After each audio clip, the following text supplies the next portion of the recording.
साथियों, जय भीम, जय भारत, जय संविधान। मैं कोमल अहिरवार। साथियों, बड़ी ही खुशी का समय है।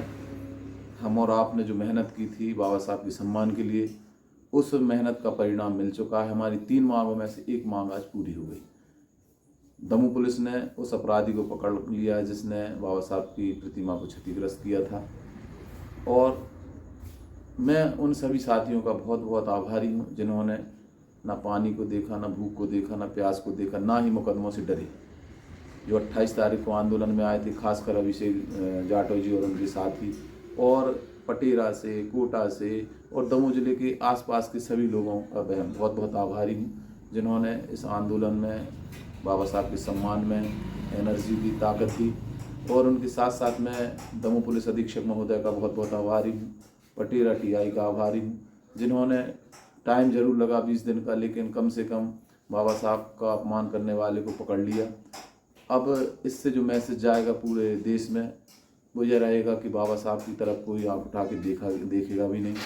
और साथ ही मैं निवेदन करता हूं दमोह कलेक्टर महोदय से और एसपी महोदय से कि जो हमारे ज्ञापन में 3 मांगे हैं, बाकी जो 2 मांगे और बची हैं, मूर्ति के संरक्षण के लिए ग्रेल और सीसी कैमरा, और तीसरी मांग जो है मूर्ति के लिए कि भाई हमें अष्टधातु की मूर्ति चाहिए है, तो वो और पूरी कर दी जाए।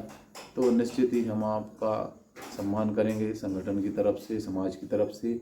और मैं पुनः सभी साथियों को बहुत बहुत आभारी हूँ जिस प्रकार से आप लोगों ने साथ दिया। निरंतर इसी प्रकार से आप साथ देते रहें बाबा साहब के सम्मान के लिए, बहुजन मूवमेंट को बढ़ाने के लिए। इन्हीं शब्दों के साथ मैं अपनी वाणी को विराम देता हूँ।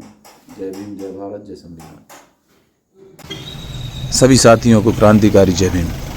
साथियों, जैसा कि आप लोगों ने संघर्ष किया है, न पानी देखा, न धूप देखी, न भूख देखी, न प्यास देखी, और बाबा साहब अम्बेडकर के सम्मान में जिस प्रकार से आप लगे रहे, आज आप लोगों की जीत हो गई है।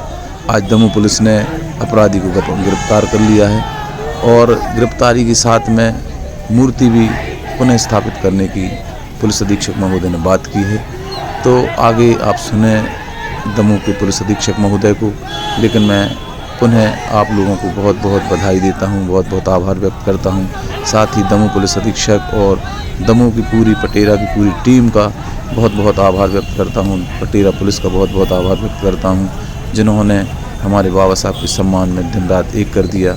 आगे सुने बाबा साहब के सम्मान में किस प्रकार से पुलिस अधीक्षक महोदय ने मूर्ति स्थापित करने के लिए बात रखी और मुलजिम को किस प्रकार से गिरफ्तार किया गया, वह सभी चर्चा दमोह पुलिस अधीक्षक महोदय ने की। आगे सुने। मूर्ति को खंडित करने का मामला सामने आया था, तो क्या सफलता मिली है? हाँ, ये पिछले महीने लगभग 19-20 दिसंबर को ये घटना कारित हुई थी जिसमें पटेरा के एक गांव में अंबेडकर जी की मूर्ति को क्षतिग्रस्त कर दिया गया था। वहाँ पर लोकल जो लोग थे उनमें काफ़ी रोष व्याप्त था।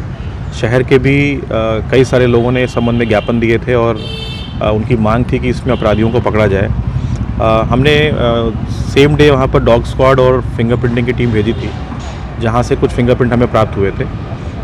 उसमें से जिन लोगों के फिंगरप्रिंट प्राप्त हुए उनसे पूछताछ की गई थी और वहाँ पर जो लोग मौजूद थे उनके बयानों के आधार पर, जो लोग वहाँ पर एक दिन पहले आ जा रहे थे उनके बयानों के आधार पर, और जो हमारे संदेही थे उनके बयानों के आधार पर एक इसमें आरोपी जो है वो पकड़ा गया है। उसने अपने बयानों में स्वीकार भी किया है। उसके बयानों में एक रूपता भी नहीं थी, काफ़ी उसके बयान बदल रहे थे। तो इस पूरी इन्वेस्टिगेशन में हमने उस आरोपी को आज गिरफ्तार किया है और न्यायालय पेश किया है। जहाँ तक बात है मूर्ति के जो उसकी है रिपेयरमेंट की है, उस विषय में भी जो ग्राम पंचायत के सदस्य हैं और लोग हैं वहाँ के, उन सभी से बात हुई है। उसमें नई मूर्ति लगाने का भी हम लोग प्रयत्न कर रहे हैं। जल्दी नई मूर्ति जो है वो दमोह आ जाएगी और हम लोग उसको वहाँ पर स्थापित कर देंगे। तो कुछ बताया सर मूर्ति क्यों करें? दरअसल जो उसने बयान दिया उसमें ये बताया कि शराब के नशे में वो और उसका मित्र वहाँ पर बैठे हुए थे और उसने ये बताया कि वर्ग विशेष के लोग अम्बेडकर जी की पूजा कर रहे हैं और जिसकी वजह से जातिगत वहाँ पर स्थितियाँ जो है वो बिगड़ रही हैं। तो एक प्रकार से ये जातिगत विषय होते हुए उसने ये घटना कारित की है। दूसरा कारण ये था कि वो शराब के नशे में था और पूर्व में भी इस प्रकार के उत्पाद की उसकी घटनाएं हमारे पास हैं, रिकॉर्ड में भी हमारे पास हैं। तो आमतौर पर उस व्यक्ति की जो इमेज है वो न्यूसेंस क्रिएट करने वाली है और ये भी न्यूसेंस के रूप में ही उसने किया था, इसीलिए मूर्ति जो है उसने तोड़ी है। उसके बयान हमारे पास आ चुके हैं और कोर्ट में भी उसके बयान हम करवाने के लिए ले जा रहे हैं। सर आरोपी कहाँ का है? हाँ? आरोपी कहाँ का है? आरोपी उसी गांव का रहने वाला है। आरोपी उसी गांव का रहने वाला है और जो उसके 7 लोग शाम तक थे उनके बयान में भी ये बात क्लियर हुई है।